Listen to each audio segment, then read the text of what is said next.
எனக்கு அன்பான சகோதர சகோதரிகளே, உங்கள் அனைவருக்கும் என் அன்பான வாழ்த்துதலை தெரிவித்துக் கொள்கிறேன். பெற்றோர்கள் எப்படி பிள்ளைகளை வளர்க்க வேண்டும்? தகவலான் குறிகளை பாருங்கள். டிசம்பர் மாதத்திலே முட்டையிடுவதற்கு அக்டோபர் மாதத்திலேயே கூடுகளை கட்டுகின்றன.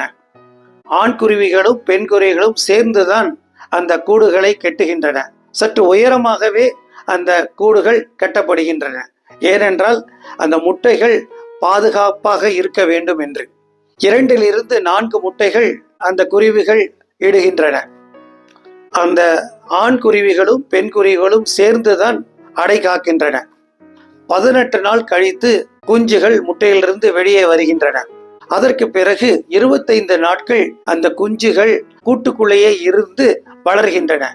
ஆண் குருவிகளும் பெண் குருவிகளும் சேர்ந்துதான் இந்த குஞ்சுகளை வளர்க்கின்றன. அதற்கு பிறகு அது வெளியே பறந்து விடுகிறது. இந்த தகவலான் குருவியானது கூட்டுக்களையும் ஆண் குருவியும் பெண் குருவியுமாக சேர்ந்து கட்டுகிறது. அடை காக்கும் பொழுதும் ஆண் குருவியும் பெண் குருவியும் சேர்ந்து அடை காக்கின்றது. வளர்க்கும் பொழுதும் குஞ்சுகளை இரண்டும் சேர்ந்துதான் வளர்க்கின்றது. பெற்றோர்களாகிய நாமும் கூட ஒருவருக்கொருவர் நாம் இணைந்து நம்முடைய பிள்ளைகளை வளர்த்தால் நிச்சயமாக ஆண்டவருக்கு பிரியமாக நம்முடைய பிள்ளைகளை வளர்க்க முடியும். அப்படி முயற்சி எடுப்போமா?